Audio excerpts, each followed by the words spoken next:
Hi friends, எல்லாருக்கும் வணக்கம். இன்றைக்கி நம்ம என்ன ஃபுட்டு பார்க்க போகிறோம்னா, ஈஸியாக செய்யக்கூடிய கேக்கு தான். அதுவும் பிஸ்கட்டை வச்சு செய்யக்கூடிய கேக்கு தான்.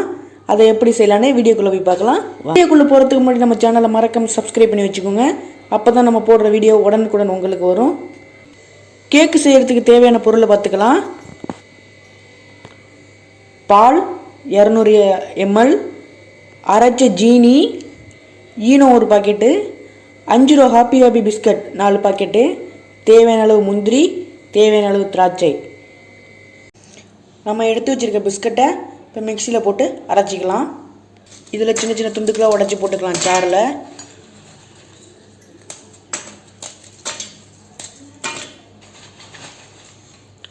நாங்கள் ஹாப்பி பிஸ்கட் எடுத்துருக்கோம். நீங்கள் எந்த ஃப்ளேவர்னாலும் சேர்த்துக்கலாம். நாங்கள் சாக்லேட் ஃப்ளேவரில் இன்றைக்கி செய்ய போகிறோம். பாருங்கள், இப்போ சின்ன சின்ன துண்டுக்கெல்லாம் மிக்சியில் போட்டாச்சு. இப்போ இதை அரைச்சிக்கலாம். பாருங்கள் ஃப்ரெண்ட்ஸ், அப்புறம் இந்த பவுடருமான இந்த பதத்துக்கு அரைச்சிக்கோங்க. இப்போ இதை வேறு எண்ணத்தில் மாற்றி வச்சுக்கலாம். பாருங்கள் ஃப்ரெண்ட்ஸ், வேறு எண்ணத்தில் மாற்றி வச்சுருக்கோம். இதை எப்படி செய்யலான்னு பார்க்கலாம். இந்த மாதிரி ஒரு கிண்ணம் எடுத்துக்கோங்க. மிக்ஸ் பண்ணுற மாதிரி எல்லாத்தையும் போட்டு மிக்ஸ் பண்ணுற மாதிரி ஒரு கிண்ணம் எடுத்துக்கோங்க. இப்போ அரைச்சி வச்சுருக்க பிஸ்கட் தூளை இதில் போட்டுக்கலாம்.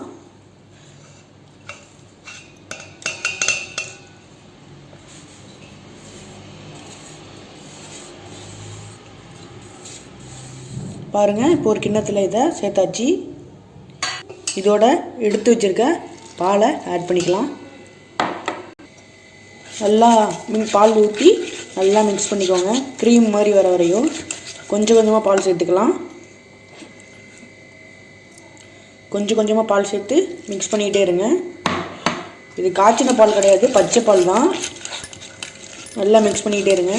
இதோட 2 டீஸ்பூன் ஜீனி, அரைச்சி வச்சுருக்க ஜீனி தூள் போட்டுக்கலாம். கொஞ்சம் கொஞ்சமாக வச்சு சேர்த்துக்கலாம்.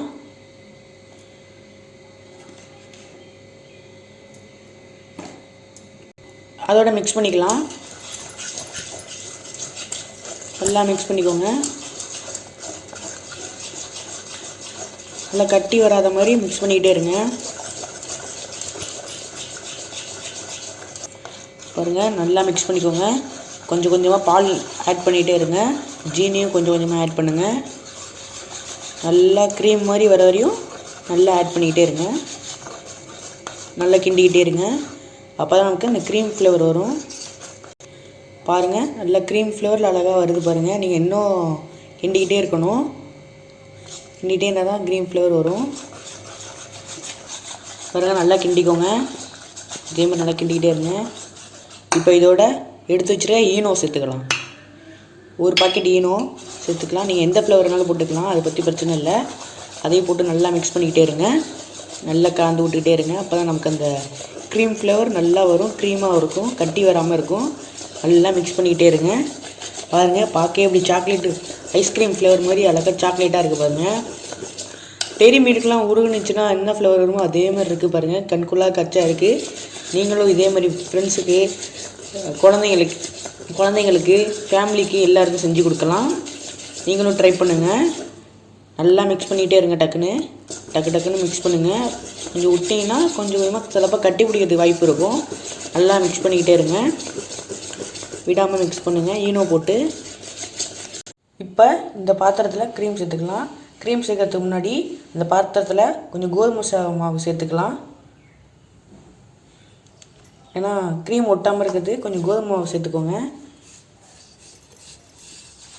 நல்லா எல்லா பக்கமும் இது பண்ணி விடுங்க. பாருங்கள், கிண்ணத்தில் மாவு போட்டு எல்லா பக்கமும் தேய்ச்சி விட்டாச்சு. இந்த மாதிரி வச்சுக்கோங்க.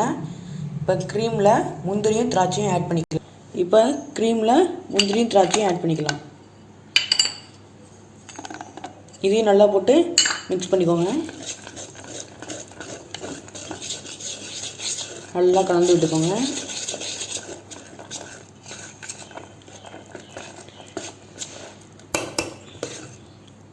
ஈனோ போட்டனால கொஞ்சம் உங்களுக்கு நுரையாக வர மாதிரி தான் இருக்கும். ஏன்னா ஈனோட கேஸு அது அப்படி தான் வரும். அதனால் ஒன்றும் பயப்படாதீங்க.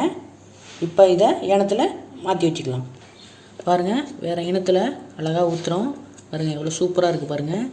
நீங்கள் க்ரீம் வந்து கொள்ளுற அளவு வைக்காதீங்க, அதோட கொஞ்சம் பெரிய ஏனமாகவே வைங்க. அப்போ தான் அது நல்லா புஷ்ஷுன்னு உப்பிக்கிட்டு வரும் கேக்கு.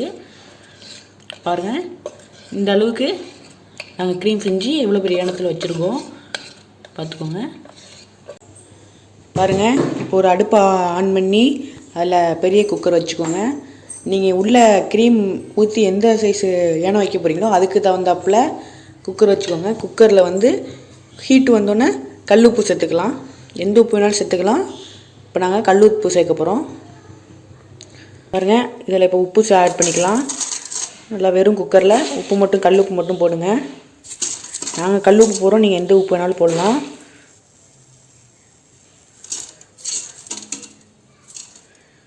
எல்லா இடத்துலையும் நல்லா பரப்பி விட்டுக்கோங்க. இந்தமாரி சில்வரில் உங்கள் வீட்டில் ஸ்டாண்ட் இருந்துச்சுன்னா அதை எடுத்து குக்கருக்குள்ளே வச்சுக்கோங்க. கல் உப்பு போட்டிங்களே அது மேலே இப்படி வச்சுக்கோங்க. நம்ம இதுக்கு மேலே தான் இப்போ பாத்திரத்தை வைக்க போகிறோம். பாருங்கள், இப்போ நம்ம இதுக்குள்ளே தான் இப்போ இதுக்குள்ளே தான் நம்ம செஞ்சு வச்சுட்டு க்ரீமை இதுக்குள்ளே வைக்க போகிறோம். பாருங்கள், இப்போ உள்ளே வச்சாச்சு. இதை இப்போ மூடி வச்சுக்கலாம். குக்கரோட மூடியில் லப்பரை எடுத்துகிட்டு இதை ஒரு 15 நிமிஷம் மூடி வச்சுக்கலாம். ஹை ஃப்ளேமில் வச்சுக்கலாம்.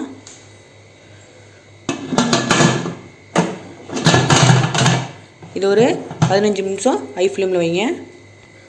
15 நிமிஷம் ஹை ஃப்ளேமில் வச்சாச்சு. இப்போ மீடியமான ஃப்ளேமில் ஒரு அரை மணி நேரம் இருக்கட்டும். அதுக்கப்புறம் திறந்து பார்த்துக்கலாம். விசில் போடாதீங்க, விசில் போடாமையே இருக்கட்டும். பாருங்கள், இப்போ 1/2 hour ஆகிருக்கு. இது எப்படி இருக்குன்னு திறந்து பார்க்கலாம். பாருங்கள் எப்படி உப்பி வந்திருக்குன்னு. இன்னும் ஒரு 1/4 மணி நேரம் வச்சுக்கலாம். வச்சோன்னே இன்னும் நல்லா வந்துடும். இப்போ அது மூடி வச்சுக்கலாம். பாருங்கள் ஃப்ரெண்ட்ஸ், இப்போ வந்து 3/4 மணி நேரம் ஆயிடுச்சு. அடுப்பை ஆஃப் பண்ணிக்கலாம். அடுப்பை ஆஃப் பண்ணிட்டோம். இப்போ திறந்து பார்த்துக்கலாம். பாருங்கள் எவ்வளோ பியூட்டிஃபுல்லாக வந்திருக்கு. இப்போ வந்து ஒரு கம்பி மாதிரி எடுத்து அதை குத்தி பார்த்துக்கோங்க. மாவு ஒட்டுனுச்சுன்னா, மாவு கம்பியில் ஒட்டுனுச்சுன்னா வேவலன்னு அர்த்தம். ஒட்டாமல் இப்படி வந்திருக்கு பாருங்கள். மாவு வெந்துருச்சு. பாருங்கள், இன்னொரு வாட்டி குத்தி காட்டுறேன் பாருங்கள். எப்படி ஒட்டாமல் வந்திருக்கு பாருங்கள். மாவு வேவலைன்னா நேரம் ஒட்டியிருக்கும், ஒட்டவே இல்லை. இப்போ இதை இறக்கி வச்சுக்கலாம். பாருங்கள் ஃப்ரெண்ட்ஸ், எவ்வளோ பியூட்டிஃபுல்லாக அழகாக வந்திருக்கு பாருங்கள். இதை நாங்கள் கம்பியை வச்சு குத்தி பார்த்தனால அப்படி தெரியுது. நீங்கள் 1 டைம் குத்தி பார்த்து எடுங்க, சூப்பராக இருக்கும். எவ்வளோ சூப்பராக இருக்குது பாருங்கள். இதை கொஞ்ச நேரம் ஆற வச்சுக்கலாம். இதை எப்படி தட்டிலேருந்து எடுக்கலான்னு காட்டுறேன். இதை ஒரு கத்தியால் 4 பக்கமும் கீறி விட்டுக்கோங்க. அப்போ தான் அது அழகாக வரும். இந்த மாதிரி கீறி விட்டுக்கோங்க. பாருங்கள், வேறு இடத்துல மாற்றி வச்சாச்சு. எவ்வளோ பியூட்டிஃபுல்லாக வந்திருக்கு பாருங்கள். கொஞ்சம் லைட்டாக தான் உடஞ்சிருக்கு.